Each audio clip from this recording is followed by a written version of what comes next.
मनुष्य में भी दास का स्वरूप धारण किया, दास बनकर भी आज्ञाकारी रहा, और यहां तक आज्ञाकारी रहा कि क्रूस की भयानक मृत्यु भी सह ली। और इसीलिए परमेश्वर ने उसे क्या किया, अति उच्च किया और अपने दाहिने हाथ में बिठा दिया। ये किसमें उसने हासिल किया, ये मुकाम? मनुष्य बनकर। किसमें हासिल किया? मनुष्य बनकर। परमेश्वर के पुत्र को कोई मुकाम हासिल नहीं करना था, क्योंकि वो पहले से क्या है, मुकम्मल है। पहले से वो पिता और पुत्र एक हैं। सिंहासन उनका, राज्य उनका, अधिकार उनका, महिमा उनकी, सब उनका है। लेकिन ये जो मनुष्यत्व में जो आया ना, इसने शून्य से सफर शुरू करके कहां तक पहुंचा। यीशु मसीह जो परमेश्वर, उसकी क्या करनी है, जो परमेश्वर का पुत्र, उसे कुछ हासिल नहीं करना था, क्योंकि सब कुछ उसका है। परमेश्वर के तुल्य होने को अपने वश में रखने की वस्तु न समझे। शून्य बना, मनुष्य बना, दास बना, आज्ञाकारी बना, और क्या किया, क्रूस की मृत्यु भी। एक एक सफर है, और इस सफर को आपको समझने के लिए कुछ पायदान है, जिसको आपको क्या करना पड़ेगा। ये बात तो समझ में आ गई ना आपको? परमेश्वर के अधिकार को क्या नहीं किया, अपने लिए इस्तेमाल नहीं किया, अपने फायदे के लिए कभी नहीं। भूख लगी है, चाहे तो पत्थर को क्या आज्ञा दे सकता है, रोटी बनने की। शैतान ने सही कहा, तू परमेश्वर का पुत्र है, पत्थर को आज्ञा देगा तो क्या बन जाएगी, बनेगी नहीं बनेगी? अरे जब पानी को बोलता है तो दाखरस बन जाता है, तो पत्थर रोटी नहीं बनेगा। लेकिन पानी को दाखरस अपने लिए नहीं बनाया था।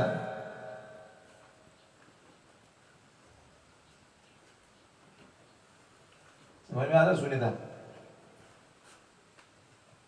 पहले किसका इनकार किया, ये अधिकार को मैं अपने लिए इस्तेमाल नहीं करूंगा, और दूसरा अपने भूख का भी इनकार कर दिया, मुझे अपने शरीर की इच्छा को पूरा नहीं करूंगा। मनुष्य केवल रोटी से नहीं, परमेश्वर के मुख से निकलने वाले वचन से क्या रहेगा, बोलो बोलो, जीवित रहेगा। किससे? बोलो ना, बोलो बोलो, आप लोग बोला करो तो जागरूक रहोगे।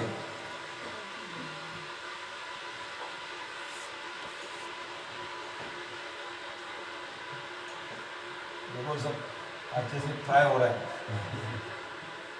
आशा बढ़ रही कि नहीं? थोड़े समय में खाने का और पेट का क्या होगा, लेकिन आपके खाने और पेट के बीच में मैं हूं। ये बोलना नहीं आता। पेट भोजन के लिए और भोजन पेट के लिए, और प्रभु दोनों का नाश करेगा, इसलिए मैं उनके बीच में क्या हूं, बाधा। तब तक भोजन खाने नहीं दूंगा जब तक आत्मा में क्या नहीं जाता, क्या नहीं जाता।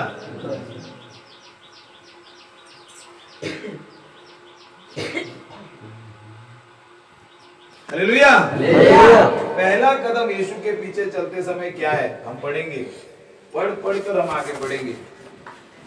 प्रभु कैसे अपने आप का इनकार करता था। पहली बात, यदि कोई मेरे पीछे आना चाहे तो पहले क्या करे, और क्या क्या इनकार करना है पहले सीखना है हमें। आइए पढ़ लीजिए,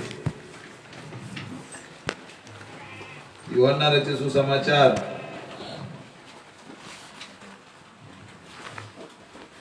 5 अध्याय का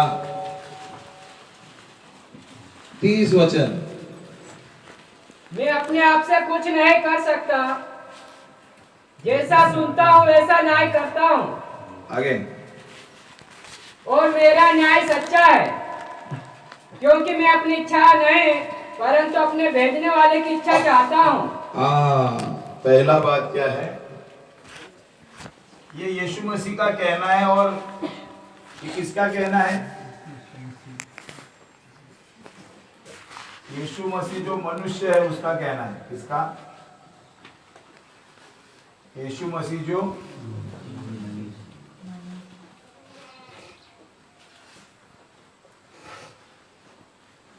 और अब ये किसका कहना होना चाहिए?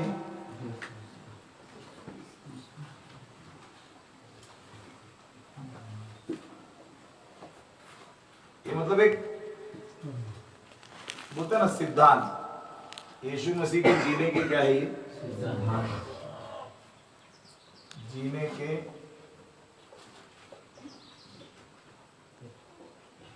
सिद्धांत है। पहला क्या है, बोलता है मैं अपनी ना ना, आप एकदम आगे मत बढ़ो, इधर रहो।